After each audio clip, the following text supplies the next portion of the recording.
Hello, everyone, and welcome back to the Shenanigans with Shreya podcast. Today's episode is going to be centered around a significant pop culture moment that we're experiencing. We're diving deep into the massive internet breaking phenomena of the modern hockey romance adaptations. I'm talking specifically of Elle Kennedy's Off Campus series. Let's go! Insane. And I just finished watching it.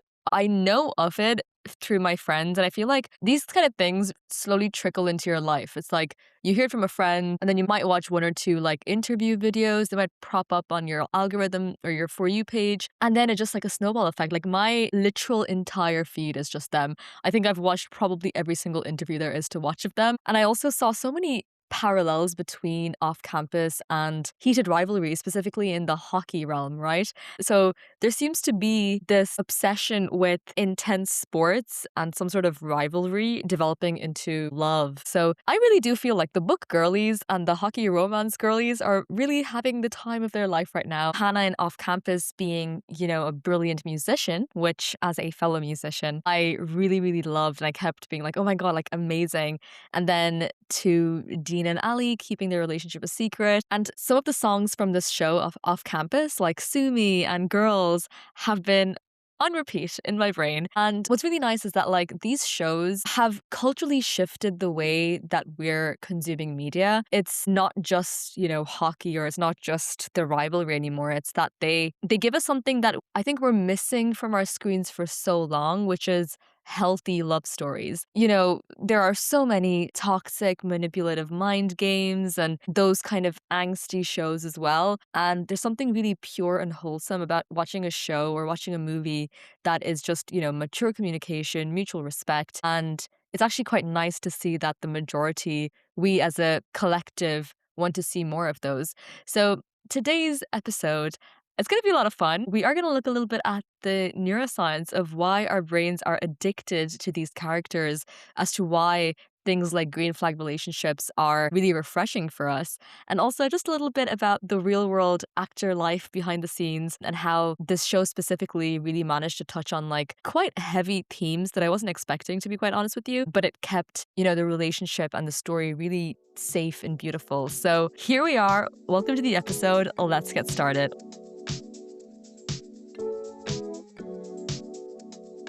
Let's step into the world of healthy romance. First of all, for a very long time, if you really look into like the stories of movies and media in general, we've believed that love has to be toxic to be exciting. We've been fed a lot of stories about emotional unavailability, of really dramatic love triangles, and all of these like really volatile relationships because producers and directors thought that stability was quite boring. And I understand where they're coming from, but at the same time, shows like Off Campus show that there's a lot of freshness when you focus on the secure attachment style rather than going on like an anxious avoidant loop. And in psychology specifically, attachment theory dictates how we bond to people, right? So toxic relationships trigger these random, unpredictable bursts of attention, which cause a really unhealthy, constant, like erratic spike in dopamine. And it low-key feels like a gambling addiction. When you watch a relationship like Garrett and Hannah's relationship on Off Campus, your brain experiences a very sustainable neurochemical cascade because they're very consistent with each other. Instead of the stress hormone cortisol constantly flooding your system from seeing relationship drama, it's quite nice to see characters that openly communicate and establish boundaries and really support one another. And it triggers this massive release of oxytocin and serotonin in the viewers, in us, when we're watching. So these are the bonding and the satisfaction chemicals, which lets us feel good about this type of storyline. And we also have in our brain mirror neurons. Whenever we watch characters experience something that's like, emotionally mature and good, our nervous system starts to relax. So these kind of shows down-regulate our anxiety. The reason why we're addicted to these shows is because we want representation for healthy, functional green flag love. And it feels good to watch because your nervous system feels safe and calm watching it. It's just pure positive vibes, right? And then if we also look at the character dynamics, because the writing across the series really masters behavioral psychology of contrast and archetypes. So if you really think about it, like sport romances, specifically hockey romances, have started to dominate the cultural landscape right now. And in behavioral biology, when athletes represent a lot of discipline, there's this high social status of being, the jock, the quote unquote team player, physique as well. And the storytelling happens when you take this hyper athletic world and introduce an element of emotional storytelling in it. In Off Campus, we have Hannah, who is the main character of season 1, and she's a musician. And as audience members, music activates every single known area of the human brain simultaneously. The show integrates really iconic songs into the episodes, like On the Floor by J-Lo and Girls by the Kid Laroi. It creates an emotional amplifier, and the music forces you to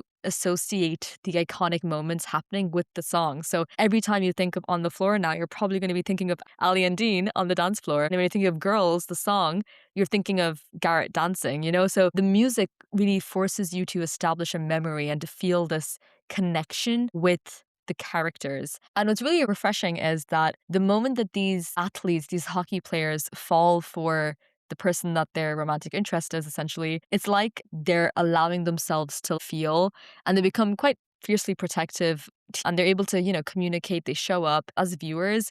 It satisfies our deep evolutionary craving for exclusive, high-value validation, essentially. And another layer of this show that is just so beautiful is the representation of healthy masculinity in Off Campus, because traditionally, sport dramas have a lot of tired, toxic male archetypes that are emotionally unavailable, and, they're very aggressive, and they're punching the walls and hiding their feelings, and they treat women like trophies. They want to dominate sports and everything.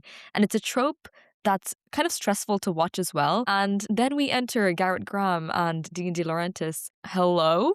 Can we talk about how refreshing it is to see these guys talk about trust and safety in the gym? And then Off Campus really strips away the toxic locker room culture. In sports psychology, these are hyper masculine environments that offer a state of emotional suppression where young men are conditioned to believe that vulnerability is weakness. And we watch these wonderful characters from Breyer University on Off Campus interact with each other, and they don't just talk about sports and parties. They're talking about their feelings, their family drama, their anxieties, their relationships. And when Garrett is struggling, or when Dean is trying to figure out his dynamic with Allie, they confide in their friends, in their teammates, which is also very rare to see on screen, but also from just like dismantling toxic masculinity standpoint. This is quite big. Like, a lot of true emotional vulnerability activates the anterior cingulate cortex in the brain. It allows us to process stress collaboratively rather than just bottling it up and dealing with it individually, which usually turns into aggression. And the show really models a lot of emotional literacy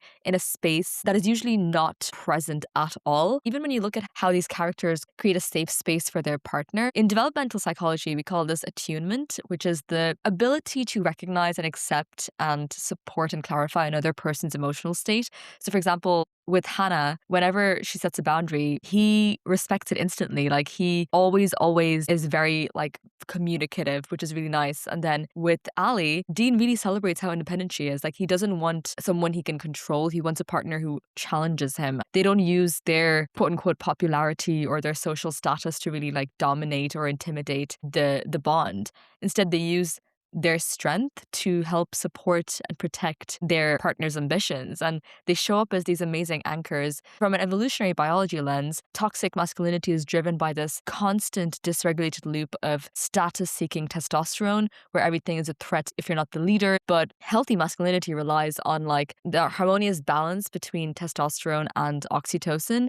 So when a young male character shifts from this state of raw competition to a state of actual support and devotion, brain chemistry also updates. So vasopressin triggers this deep protective instinct, while oxytocin fosters emotional empathy. And Garrett and Dean can be fierce, elite, high-performance athlete on the ice, while being a very deep communicative and green flag partner off the ice, which is why the fandom is also hopelessly obsessed with these quote-unquote book boyfriends, because they represent the ultimate psychological truth of the fact that true strength is found in emotional safety, respect, and unconditional support. They are writing scripts with healthy characters, and it's about damn time, honestly, which is really exciting. Now, I did want to step away from the science for a little bit and talk just about the behind the scenes magic of storytelling and acting. And this podcast is based on neuroscience a lot, but creativity is a big part of my life. So it's just amazing how stories and shows can come together and be so beautiful. And a lot of these type of productions, they're shot in Vancouver in Canada, which is really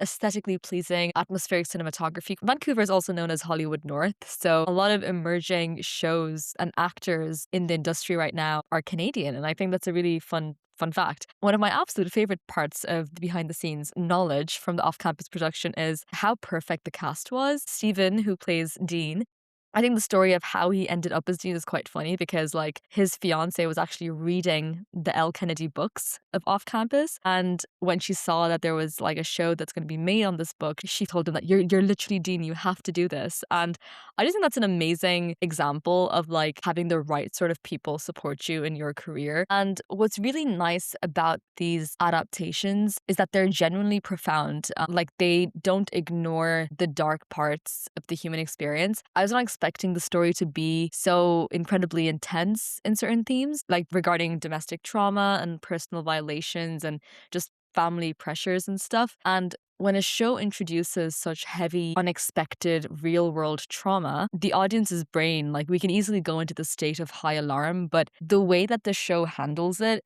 they use the romance as like a safe space that you know that they're going to support each other no matter what happens. And the good thing that I really liked about this is that instead of using the traumas and the issues that the characters have as like a way to break the couple apart or to have some sort of weird, toxic misunderstanding, the relationship actually becomes like the catalyst for healing the both of them, right? They step up as partners and they listen and they protect. And from a cognitive perspective, this is a very healthy way of psychological resilience. So the show proves to our brain that surviving trauma doesn't mean that your capacity for joy is broken. And by keeping the relationship completely non-toxic and fiercely supportive, I really appreciate the narrative that like the heavy darkness is balanced with emotional safety. And it leaves us as the viewer feeling really validated and uplifted rather than feeling like, oh, this is really dramatic and I'm going to get drained from this. Because sometimes you watch shows and there's just like ridiculous storylines or subplots to make drama happen. And something that was really refreshing in Off Campus was that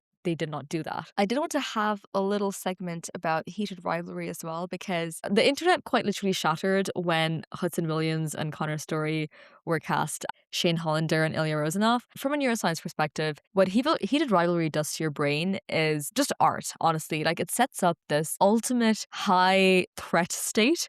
There's a lot of, fierce public media rivalry on ice. When Hudson and Connor are on screen playing characters who are supposed to hate each other in the press, your brain thinks that, oh my God, this is massive conflict. But then when they step behind closed doors and it melts into this, love story, your brain really shifts from, okay, this is actually not a threat. This is a good thing. So you start getting these massive floods of dopamine and endorphins, and the contrast between the public, cold, aggressive, violent environment on the ice rink and then the absolute hidden intimacy between them creates this emotional whiplash that makes the series so addictive, because you're not just really watching a sports drama at that point. Your nervous system is riding a roller coaster when you're watching heated rivalry. So what is next? Because I think the internet has completely lost its mind over these two shows, specifically Off Campus, as of late, and the industry really has no choice but to give people what they want. So first of all, Off Campus has already been renewed for season 2 by Prime Video, and I'm pretty sure that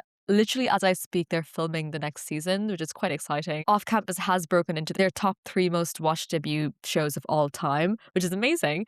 And then, season 1 was on Garrett and Hannah, adapting the book The Deal. And season 2 is going to be shifting the focus to Dean and Allie, which I am so excited to watch, because even in season 1, I was like, oh my God, Dean and Allie, I'm obsessed with you guys. But yeah, it's going to be a fun, beautifully complicated romance from the book The Mistake. Something that I really love about the world that Off Campus is in is that their friendships are just so beautifully portrayed. Between friends, there's just so much love and trust. Like, no one is lying to anyone. They're all helping each other out. Like, it's just such a beautiful world to watch because a lot of the times TV shows just don't show this amount of like wholesomeness. Mika Abdullah and Stephen Kalin are gonna return, and we're also getting new actors like India Fowler as Grace and Philippa Sue. The projected release timeline for season 2 is early 2027, and in terms of Heated Rivalry, we already know that the scripts are, being written right now. Season 2 is going to be an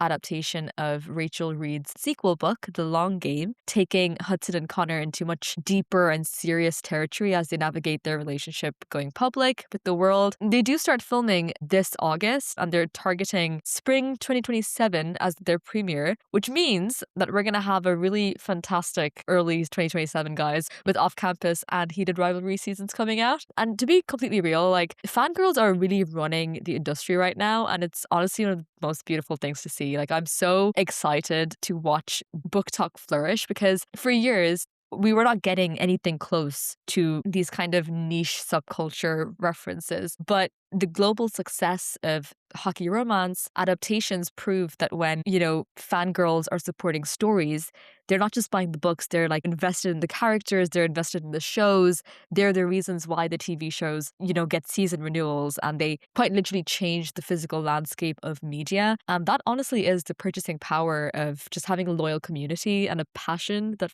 fandoms have, and they're rewriting the rule books, honestly, which is amazing. So we love that, like, dictating what gets greenlit based on healthy love, great music, and just pure feel-good vibes. So the industry honestly belongs to the fangirls now, and I'm so happy and excited to be a part of it, and excited for more stories to come. I am super excited for season 2, so much so. And with that, we've come to the end of this episode. If you want to comment down your favorite moment from season 1 Off Campus, please do. I'd be happy to read through them. We can fangirl together. If you're new to the podcast, hi, my name is Shreya, and I post every single Wednesday. It'll be awesome if you can leave a 5-star review on Spotify or wherever you get your podcasts, because it really helps the podcast grow. I'm super excited for this season of the podcast, so follow along for more neuroscientific and creative deep dives. Thank you so much for listening. See you in the next one. Bye.